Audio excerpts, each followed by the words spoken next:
चलिए बुधवार की सुबह हफ्ते के मिड पॉइंट पे आके हम खड़े हुए हैं और क्या हफ्ता रहा है अब तक। ये मेरे ख्याल से अपने फेस से इसने बाजार के तमाम पार्टिसिपेंट्स को सरप्राइज करा होगा। आपकी स्क्रीन पर डिटेल्स आएंगी और इंटरेस्टिंग है, शायद आपने नोटिस ना करा हो, सोमवार को मंगलवार को दोनों दिन एग्जैक्टली 133 पॉइंट का उछाल निफ्टी में देखने को मिला है। 1 से 1.25% का उछाल दोनों ही ट्रेडिंग सेशंस में, और कल हम 11,300 के पार जाके खड़े हुए हैं। इस तरह का स्ट्रॉन्ग मोमेंटम है। ऐसे में बड़ा सवाल ये कि ये जो तेजी, ये जो मोमेंटम है, कि आज के सेशन में भी कंटिन्यू रहेगा या फिर कल की जो वीकली ऑप्शंस एक्सपायरी है उससे पहले कुछ कंसोलिडेशन, कुछ साइडवेज मूवमेंट, कुछ ब्रेथ कैचअप करने की बाजार करने वाला है तैयारी।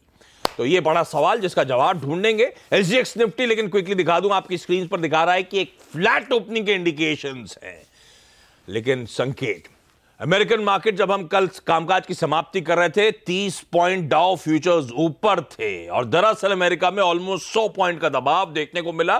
पर लार्जली जो हेडलाइन में हमने कहा बोइंग के शेयर, वो हैवी वेट है डाउ का, उसमें प्रेशर था। अदरवाइज एसएनपी उठा लीजिए, अदरवाइज नैस्डैक उठा लीजिए, 1/3 से आधे % का उछाल वहां पर था। पर क्योंकि बोइंग दबाव में था, डाउ नीचे नजर आया। कच्चा तेल कुछ नरम पड़ा है, $67 के नीचे ट्रेड कर रहा है। डॉलर इंडेक्स वहीं का वहीं खड़ा है। ऐसे में रुपए की चाल और ये मोटा मोटी क्यूज आप लोग की स्क्रीन पर जिससे हमें आज रिएक्ट करना है। लेकिन इन क्यूज पर आजकल रिएक्शन है नहीं, आजकल तो लिक्विडिटी का जलवा है। फिर भी कल भी था, कल था 2,500 करोड़। उस मंडे को, मतलब मंडे नहीं हुआ, फ्राइडे को 3,800 करोड़ रुपए का। इस तरह की बाइंग एफआईएस की तरफ से ये क्या है? मोदी जी के वापस आने की खुशी है, राहुल गांधी की स्पीचेस पसंद आ रही हैं एफआईएस को? दोनों डबल धमाका ये तो उस पे, उसी पे ज्यादातर रिएक्शन हो रहा है। हाँ, ये है तो इलेक्शन रिलेटेड रिएक्शन, इतनी शार्प बाइंग इस समय जो ये लिक्विडिटी ड्रिवन है एक्चुअली। देखिए, आपको याद होगा तमाम सेंट्रल बैंक्स ने अब बिल्कुल अपने खजाने खोल दिए हैं कि ग्रोथ की दिक्कत नहीं होनी चाहिए। चीन ने भी खोला, यूए ने भी खोला, अमेरिका ने भी, और अब 4 अप्रैल को फिर से भारत में एक और पीछे थोड़ी है। तो ये इसलिए वो रैली बनती दिख रही है। और हम ही ग्रोथ मार्केट है इस समय। चाइना का तो अपने इश्यूज चलिए, कल जो आईआईपी और उसके नंबर आए सीपीआई के, उससे और बनता है कि 4 अप्रैल को पक्के के तौर पर कटौती होगी। अब बेट करो 14 की आधा इस पे बैठूंगा। तो शक्तिकांत दास साहब हैं, सरकार के पास तो आचार संहिता है, तो इधर कुछ ना कुछ सारा कुछ है। हम लोग भटक रहे हैं। ग्लोबली हालचाल क्या है? वो ब्रेक्सिट डील फिर खारिज हो गई। ब्रेक्सिट तो मतलब मेजी गई थी इधर उधर, कुछ संशोधित अमेंडमेंट लेकर आई थी कि सब कुछ। कल भी हम लोगों को मूड में नहीं है ये लोग, एग्जिट के मूड में नहीं है। पता भी नहीं चल पाता कल की करके क्या आई है वो। खुलासा उन्होंने किया नहीं। आयरलैंड के साथ कुछ हल्का से किया, उसको बुरी तरीके से गिरा दिया। अब बड़ी अनसर्टेनिटी हो गई, क्या होगा। एक बार फिर से वोटिंग इस मंथ एंड में होगी, लेकिन अब लोग कह रहे हैं कि ये टलेगा ज़्यादातर, क्योंकि सहमति बन नहीं पा रही है। और अगर वो टलता हुआ ऐसी स्थिति बनती है तो हमें आश्चर्य नहीं होगा कि ब्रिटेन में फिर से चुनाव होंगे, क्योंकि टेरेसा मे के खिलाफ बहुत ज़्यादा रोष है कि ये कर नहीं पा रही। तो एक बार इलेक्शन में जा सकता है ब्रिटेन। तो वो तो खैर अब छोड़िए, ब्रेक्जिट को लेकर के बहुत मार्केट रिएक्ट कर नहीं रहा है। कल डाउ में जो गिरावट है वो एग्जैक्टली आपने कहा बोइंग का काम था कि पूरी दुनिया में सब जगह बैन हो रहा है, मतलब हर देश बैन कर रहा है बोइंग को। तो उसकी वजह से डाउ आपको थोड़ा नीचे दिख रहा है, अदरवाइज कोई प्रॉब्लम नहीं है। और प्रॉब्लम नहीं है, ऐसे इंसिडेंट देख के वो प्लेन में बैठने में डर लगने लगता है। प्लेन में मेरे तो समझ ना कि होली दिन मुझे फ्राइडे को मेरी फ्लाइट है, मैं जाऊंगा कैसे? मत जाओ यार, कहाँ जा रहे, छोड़ो ना। हमारी तो इंडिगो की है। नहीं, इंडिगो में कोई दिक्कत नहीं। डायरेक्ट क्या हुआ, अभी थोड़े दिन पहले 320 सिंगल इंजन वाला था, तो अभी मूड चेंज हो गया कि मैक्स की गलती है। कि मैं अपनी फ्लाइट चेंज कराना चाहता था, लेकिन स्पाइस जेट की फ्लाइट को मैंने छुआ भी नहीं, भगवान के। नहीं तो बहुत दिक्कत है, क्योंकि कभी भी कुछ भी फ्लाइट बंद रही। टिकट मैंने भी मेगा बुक करा है, तो मैंने भी जाके चेक करा कि भाई एयरलाइन कौन सी है। आजकल डर लगने लगा है। देखिए, जेट तो वैसे ही बुक नहीं कराते थे हम लोग, अब स्पाइस जेट को भी छूने में डर लगने लगा है। तो और आप बताइए, होली पे फेयर्स ऐसे हैं कि पूछिए मत, टिकट को हाथ लगाने का दिल नहीं करता। तो खैर एनीवे, आज रिएक्शन देखने को मिला एविएशन में, क्योंकि बहुत सारी फ्लाइट्स अगर आपकी कैंसिल हो रही हैं तो दिक्कत हो रही। लेकिन मैं ग्लोबल की तरफ से ये कहूँगा कि उसमें कोई दिक्कत नहीं है आज भी। आप बिल्कुल ये बताएंगे कि डेटा इनका जो कल क्या 88 के 600 कितना 388 का टारगेट दिया था, 288 का 288 का वो पार हो गया। क्या स्ट्रॉन्ग मोमेंटम, वाकई मोमेंटम स्ट्रॉन्ग और लिक्विडिटी बहुत तगड़ा ड्राइव करी। ना सिर्फ एफआईएस की, लगता है कि एचएनआईज का पार्टिसिपेशन भी लगातार बढ़ रहा है। इस तरह की लिक्विडिटी है भारतीय बाजारों में। ऐसे वीरू अपन ने उसको तो मुनाफा बांध लिया। वो अपनी 10 हमारे फ्यूचर 11,200 की कॉल 288 पे काट लिया था कल, और वो ऑप्शन भी काट लिया था। ठीक है ना, वो ऑप्शन में पैसा अच्छा मिल गया। अच्छा, 288 मेरा टारगेट था निफ्टी का कल का, वो ठीक था, उसके ऊपर वो गया, लेकिन ऑलमोस्ट वहीं पे जाके रुका है। लेकिन मुझे सरप्राइज कल किया जिस चीज़ ने वो था निफ्टी बैंक। अच्छा, निफ्टी बैंक ने वाकई अगर आप देखें ऑप्शन डेटा के अगेंस्ट बिहेव किया। ऑप्शन डेटा कह रहा था कि 28,300, लेकिन ये वहां तक उससे ऊपर गया। निफ्टी बैंक तो कल रिकॉर्ड अब तक के हाईएस्ट लेवल्स पे। फिर जब मैंने डेटा देखा ना आशीष, थ्राइस है मोमेंटम निफ्टी बैंक में। ये जो एफआईज की लिक्विडिटी है ना, ऑलमोस्ट थ्राइस मल्टीपल पे, यानी एफआईज की अगर आप देखें कि ₹1 जा रहा है निफ्टी में, तो 3 गुना पैसा अगर आप देखें निफ्टी बैंक में जा रहा है। तो ये एग्जैक्टली कल हुआ। आप निफ्टी के कॉन्ट्रैक्ट देखेंगे ना, कंपैरिजन करेंगे निफ्टी से निफ्टी बैंक के, तो वाकई लिक्विडिटी बहुत स्ट्रांग है। 2500 करोड़ रुपए की कैश में बाइंग। इंडेक्स फ्यूचर्स करीब 2000 करोड़ रुपए का खरीदा है। और सबसे बड़ी चौंकाने वाली चीज़ ये है कि इंडेक्स ऑप्शंस में 25,000 कॉल लॉन्ग और 45,000 पुट शॉर्ट। मन जगह है? मतलब क्या? मतलब 45,000। मुंबईया भाषा। मुझे मुंबईया में सिर्फ एक ही चीज आती है अभी, आई शपथ। तो 45,000 पुट शॉर्ट का मतलब है कि स्ट्रॉन्ग बेस, ये बेस नहीं हिलेगा। अब देखिए हुआ क्या है 2 दिन में। 2 दिन में 11,000 से पुट उठ के आ गई है 11,200 पे, है ना। दैट मीन्स आपका बेस कहाँ पे आ गया है? बुधवार और गुरुवार के लिए 11,200 पे। अब तक हम 11,000 की बात कर रहे थे, वो बेस शिफ्ट हो चुका है 11,200। ऑप्शन राइटर का बेस 11,200 पे आ गया है।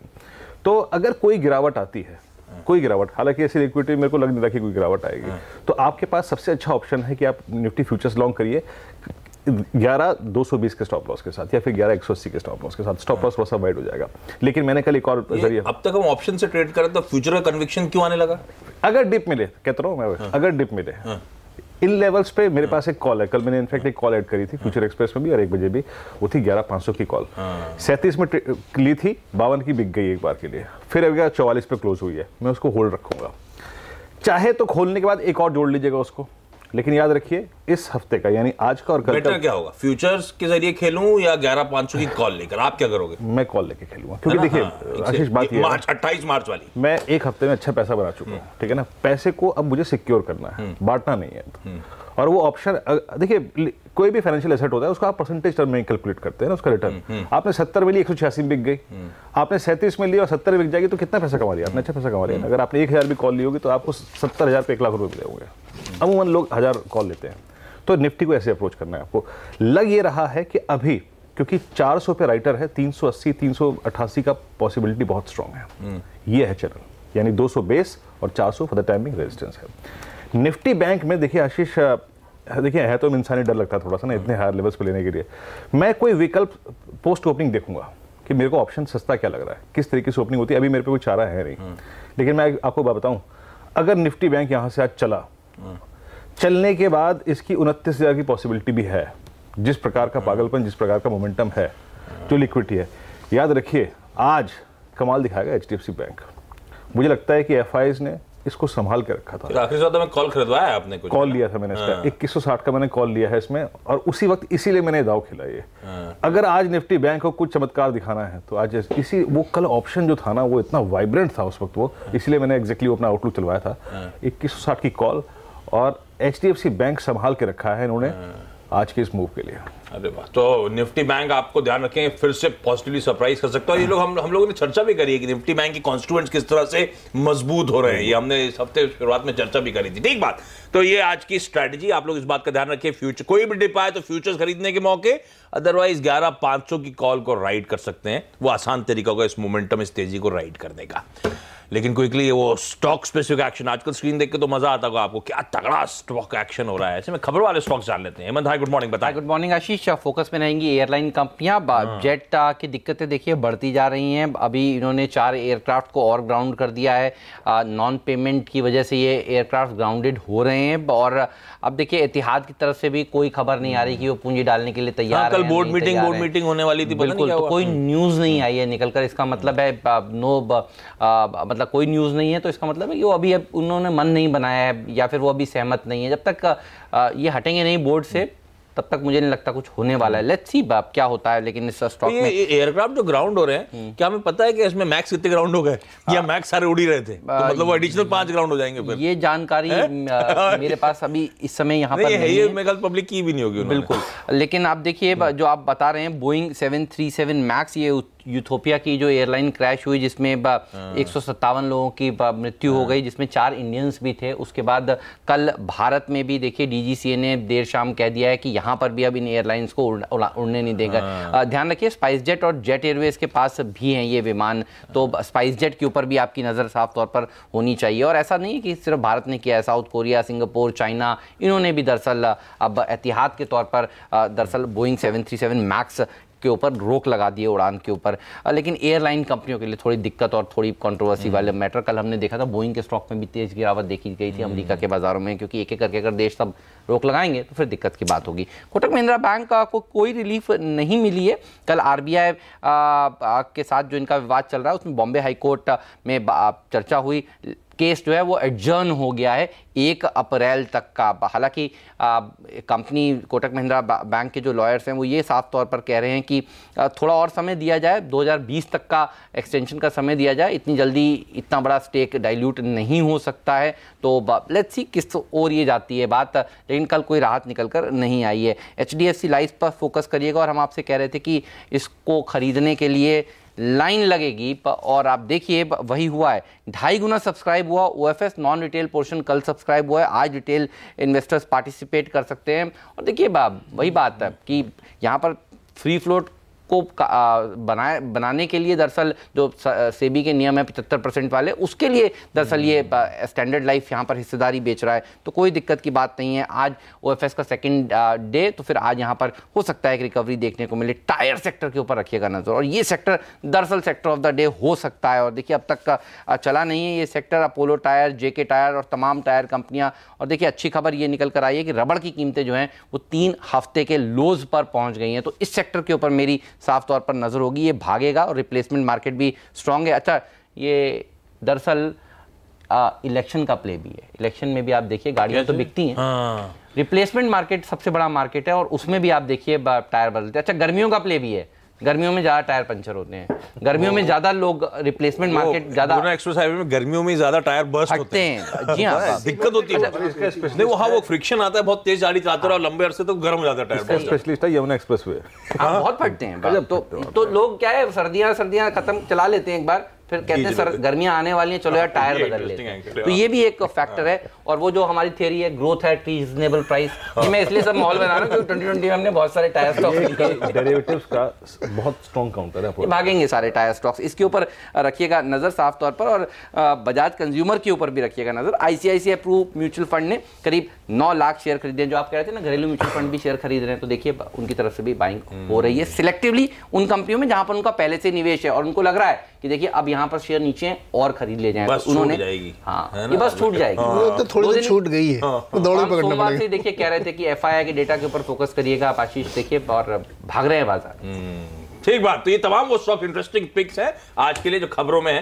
क्विकली आज के ट्रेडिंग बेट्स आप लोग की स्क्रीन पर आएंगे। चॉइस ब्रोकिंग, इंडसइंड बैंक खरीदें, कल अंडर परफॉर्मर था, कल फाइनली बैंक ध्यान रखे चलना शुरू हुआ है। 1640 के टारगेट्स आप लोग की स्क्रीन पर। KIFS ट्रेड कैपिटल कहता है फोर्टिस में खरीदारी करनी चाहिए, 150 फोर्टिस आ गया, और ऊपर सामने सनफार्मा दिखा रहे हैं आप लोग।